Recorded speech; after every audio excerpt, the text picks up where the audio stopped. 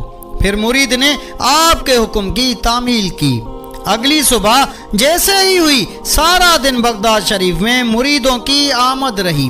سرکار بغداد قرآن پڑھاتے، مریدوں کو حدیث سناتے رہے۔ سارا دن یہ دونوں میاں بیوی قرآن، حدیث، نمازیں سنتے اور پڑھتے رہے۔ فاطمہ کو ادھر بہت ہی سکون مل رہا تھا، ایسا سکون جیسے چوٹ لگنے کے بعد کوئی مرہم لگا دے۔ وہی سکون فاطمہ کا دل اور دماغ اور جسم محسوس کر رہا تھا۔ پھر جیسے ہی شام ڈھلی، مغرب اور عشاء کی نماز کے بعد جیسے ہی رش کم ہو گیا، پھر سے اس خبیث اور ضدی جن نے فاطمہ پر حملہ کر دیا۔ اب فاطمہ بالکل بھی اپنے بس میں نہیں تھی۔ جیسے ہی سرکار بغداد کو یہ پتہ چلا، آپ دوڑتے آئے اور فاطمہ کے پاس بیٹھ کر فاطمہ پر قرآن پاک پڑھا۔ جیسے ہی آپ نے قرآن پاک کی آیات پڑھ کر فاطمہ پر دم کیا تو ایک دم سے فاطمہ کے اندر سے کوئی کالی چیز باہر آئی، اور وہ کوئی انسان تو تھا نہیں بلکہ وہ کوئی خطرناک جن ہی تھا جس کی شکل بہت زیادہ بگڑی ہوئی تھی۔ وہ کہنے لگا سرکار بغداد، پیران پیر دستگیر، آپ مجھے اس عورت سے باہر مت نکالیں، میں اس عورت کا برسوں پرانا عاشق ہوں اور آپ مجھے اس سے الگ کرنا چاہتے ہیں۔ سرکار بغداد نے پھر جلالی میں آ کر اس کی بیوی پر دم کیا اور اس جن سے کہا یہاں سے چلا جا، تیری وادی سرندی پہ ہے، یہاں نہیں ہے، تو جہاں سے آیا ہے وہاں چلا جا، تیرے لیے انسان نہیں بلکہ وہ جگہ بنی ہے۔ اللہ تعالیٰ نے تم جناتوں کو جو مخصوص جگہ دی ہے وہاں جا کر رہو، انسانوں کو تنگ کرنا بند کر دو۔ وہ جن بھی بہت ضدی اور سرکش اور بہت ہی نافرمان تھا۔ اس جن نے آپ کی بات نہیں مانی، پھر سے کوشش کرنے لگا کہ اس کی بیوی کے اندر گھس جائے، لیکن پیران پیر نے پھر اس جن پر ایسا قہر برسایا کہ وہ بار بار کوشش کرنے پر بھی اس عورت کے پاس نہیں آ پا رہا تھا، لیکن اس کا وہاں سے جانے کا کوئی ارادہ بھی نہیں تھا۔ وہ اس عورت کو اور تکلیف دینا چاہتا تھا، اذیت میں مبتلا کرنا چاہتا تھا، جو کہ اس نے سالوں سے اس کو تکلیف میں رکھا تھا۔ شوہر اپنی بیوی کو دیکھ کر شدید مصیبت میں تھا، وہ غم سے تڑپ رہی تھی، شوہر کی تو جان نکل رہی تھی۔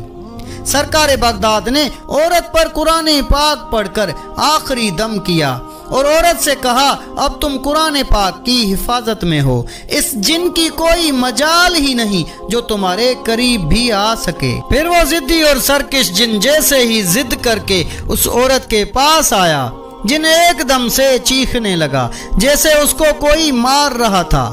پھر اس کے جسم میں آگ لگ گئی، وہ چیخنے لگا نہیں میں یہاں سے چلا جاؤں گا، میں چلا جاؤں گا، میں اس عورت کو اب تک پریشان کر رہا تھا، سرکار بغداد مجھے معاف کر دیجئے، اب میں فاطمہ کو تنگ نہیں کروں گا، میں یہاں سے چلا جاؤں گا۔ پھر اچانک وہ خبیث جن جل کر راکھ ہو گیا۔ شوہر جو اس کا سالوں سے علاج کرواتے کرواتے تھک گیا تھا، آج ایک ہی ورد سے، قرآن پاک کی طاقت سے اس کی بیوی بالکل تندرست ہو گئی۔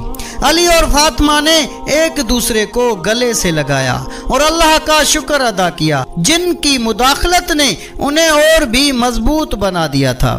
پھر دونوں میاں بیوی کچھ دن سرکار بغداد کی خدمت میں رہے۔ وہ سارا دن آپ کی خدمت میں رہ کر قرآن پاک کی تلاوت سنتے، آپ کے بیانات سنتے، نمازیں پڑھتے، مطلب کہ ان دونوں میاں بیوی کا سارا دن عبادت میں ہی گزرتا تھا۔ سرکار بغداد کے پاس رہ کر وہ دونوں اپنے دلوں کو ایمان کی روشنی سے منور کر رہے تھے۔ ان دونوں کو جیسے زندگی میں سکون ادھر ہی ملا تھا۔ پھر نہ چاہتے ہوئے بھی ان دونوں نے آپ رحمت اللہ علیہ سے اجازت طلب کی، اور اسی ارادے سے کہ اپنے گاؤں جا کر عورتوں اور مردوں اور بچوں کو قرآن پاک سکھائیں گے۔ آپ رحمت اللہ علیہ سے جو بیانات سنے تھے وہ بیانات سنائیں گے۔ پھر آپ سے اجازت طلب کر کے وہ دونوں میاں بیوی اپنے ملک شام اپنے گاؤں کے لیے سفر پر نکلے۔ اب یہ سفر ان دونوں میاں بیوی کا بہت ہی خوشگوار سفر تھا، کیونکہ فاطمہ بھی اب ٹھیک ہو چکی تھی، علی کی تو جان میں جان آ چکی تھی۔ ٹھیک 15 دن کے سفر کے بعد علی اور فاطمہ اپنے گاؤں پہنچ گئے۔ گاؤں پہنچ کر انہوں نے گاؤں والوں کو سرکار بغداد کے بارے میں بتایا اور سارا حال احوال بتایا۔ اب علی اور فاطمہ نے اپنے گاؤں میں قرآن پاک کی تعلیم عام کر دی تھی۔ وہ لوگوں کو نماز سکھاتے، پیارے پیارے بیانات سناتے، اور اس گاؤں کے لوگ بیانات سن کر دین کی طرف راغب ہو گئے۔ تو ناظرین، یہ کہانی ہمیں یہ سکھاتی ہے کہ اگر ہم ایمان اور دعا کے ساتھ اپنی مشکلات کا سامنا کریں گے تو اللہ کی مدد ہمیشہ ہمارے ساتھ ہوتی ہے، اور کوئی بھی مشکل ہم سے نہیں جیت سکتی، اور بے شک اندھیرے کے بعد روشنی ضرور آتی ہے۔ آخر میں اس شعر کے ساتھ اینڈ کرتے ہیں: اٹھ باندھ کمر کیا ڈرتا ہے، پھر دیکھ خدا کیا کرتا ہے۔ تو ناظرین، یہ تھی ہماری آج کی ویڈیو۔ اگر ویڈیو اچھی لگی ہے تو ویڈیو کو لائک کر کے اپنے دوست و احباب سے زیادہ شیئر کریں۔ جزاک اللہ۔